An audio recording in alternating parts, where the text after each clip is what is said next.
अपने अंदर एक छोटी सी डिसिप्लिन नहीं ला पा रहे और सपने बड़े देख रखे, कैसे पूरे होंगे?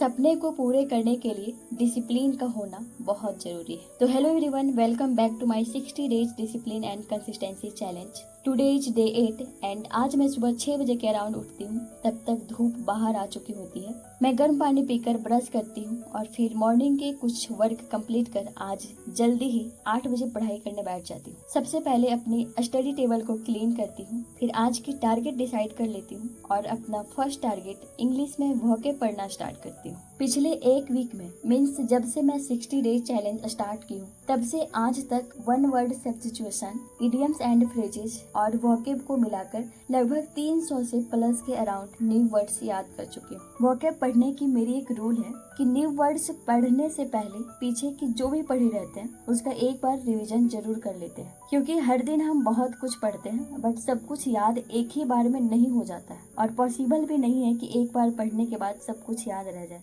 इसीलिए रिवीजन करते रहना बहुत जरूरी है। और रिवीजन करने का भी एक रूल है कि एक ही वर्ड को 3 दिन तक पढ़ते हैं। मतलब आज मैं जो भी 10 वोकेब पढ़ूंगी उसका रिवीजन कल भी करूंगी और परसों भी करूंगी। उसके बाद फिर 3 दिन गैपिंग के बाद इसका रिवीजन करूंगी। मान लेते हैं एक दिन में 10 वोकेब पढ़ते हैं तो एक वीक में 70 वोकेब हो जाएंगे। तो सभी 70 वोकेब को हर दिन रिवीजन करना पॉसिबल नहीं है, क्योंकि अगर हर दिन सबको रिवीजन करें तो सारा टाइम उसी में निकल जाएगा। फिर हम न्यू वर्ड्स कब पढ़ेंगे? इसीलिए पहले 3 दिन तक लगातार पढ़नी है, फिर 3 दिन बाद रिवाइज कर लेनी है और फिर एक वीक बाद रिवाइज कर लेनी है। ऐसे अपने अकॉर्डिंग टाइम गैपिंग देख लीजिए। ऐसे वोकेब पढ़ने से लंबे टाइम तक याद रहता है और ये रूल मेरे लिए हेल्पफुल है। इंग्लिश की टारगेट को कंप्लीट कर नेक्स्ट टारगेट मैथ की स्टार्ट करती हूँ। कहते हैं ना कि लगातार हर दिन प्रैक्टिस करने से कुछ न कुछ इम्प्रूव जरूर होती है। तो कल से आज मेरी मैथ थोड़ी बेस्ट हो चुकी है। परसों मीन्स डे 6 में मैथ का एक सेक्शनल टेस्ट लगाई थी मैं,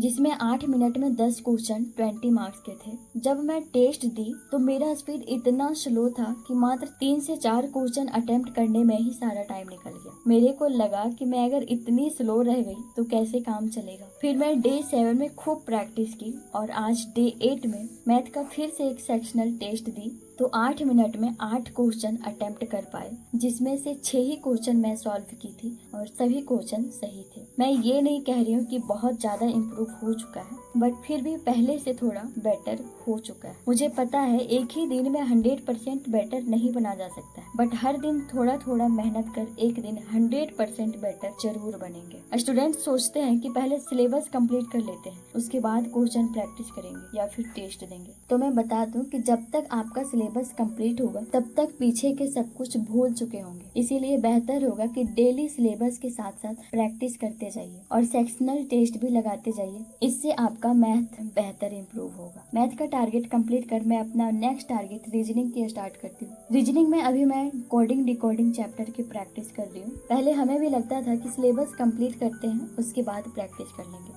बट उस टाइम जो हम पढ़े थे और प्रैक्टिस नहीं किए थे उसको दोबारा से क्लास लेना पड़ रहा है, उसके बाद प्रैक्टिस कर पा रही हूँ। लेकिन अब ये गलती नहीं करेंगे। अब कम्प्लीटली बिलीव हो गया कि प्रैक्टिस करना सिलेबस कवर करने से ज्यादा इम्पोर्टेंट है। प्रैक्टिस करने से हर दिन बेस्ट इम्प्रूवमेंट देखने को मिल रही है। आपसे भी कहूंगी कि नेक्स्ट टॉपिक या नेक्स्ट चैप्टर बढ़ने से पहले एक बार पीछे का प्रैक्टिस जरूर कर लें और बीच बीच में भी करते रहें, ताकि कॉन्सेप्ट वगैरह याद रहे, टाइम मैनेजमेंट बनी रहे। रीजनिंग की टारगेट कंप्लीट कर अपना नेक्स्ट टारगेट जीएस के स्टार्ट करती हूँ। जीएस का सिलेबस काफी बड़ा है और बहुतों को समझ ही नहीं आता कि कंप्लीट कैसे करें। तो मैं एक छोटा सा ट्रिक बताती हूँ। जीएस 100% कंप्लीट करने वाला सब्जेक्ट नहीं है। आप जीएस में डीपली जाने का प्रयास मत कीजिए, सिर्फ एग्जाम ओरिएंटेड ही पढ़िए। एग्जाम ओरिएंटेड का मतलब है कि जो चैप्टर या जो टॉपिक बहुत ज्यादा इम्पोर्टेंट है उसी को कवर करने का कोशिश कीजिए। अगर नहीं समझ आ रहा है कि कौन सा चैप्टर या कौन सा टॉपिक ज्यादा इम्पोर्टेंट है तो आप किसी भी बेस्ट टीचर जिनका लैंग्वेज आपको समझ में आ रहा हो, जिनका पढ़ाई आपको अच्छे से समझ में आ रहा हो, उनका 1 शॉर्ट वीडियो देखिए सब्जेक्ट वाइज और अपना नोट्स भी बना लीजिए, क्योंकि 1 शॉर्ट में टीचर वही पढ़ाते हैं जो सबसे ज्यादा इम्पोर्टेंट टॉपिक होता है। इसीलिए मेरे अकॉर्डिंग पहले उसी से कंप्लीट कीजिए और सेक्शनल वाइज टेस्ट देना स्टार्ट कीजिए। उसमें से जो भी क्वेश्चन आपको न्यू मिलेगी नया टॉपिक से जो आपको नहीं पता है, फिर उसको कवर करना स्टार्ट कीजिए। मुझे लगता है कि ऐसे जीएस पढ़ने से आसानी होगा। तो आज की टारगेट हमारी हुई कंप्लीट और अब हम मिलते हैं नेक्स्ट वीडियो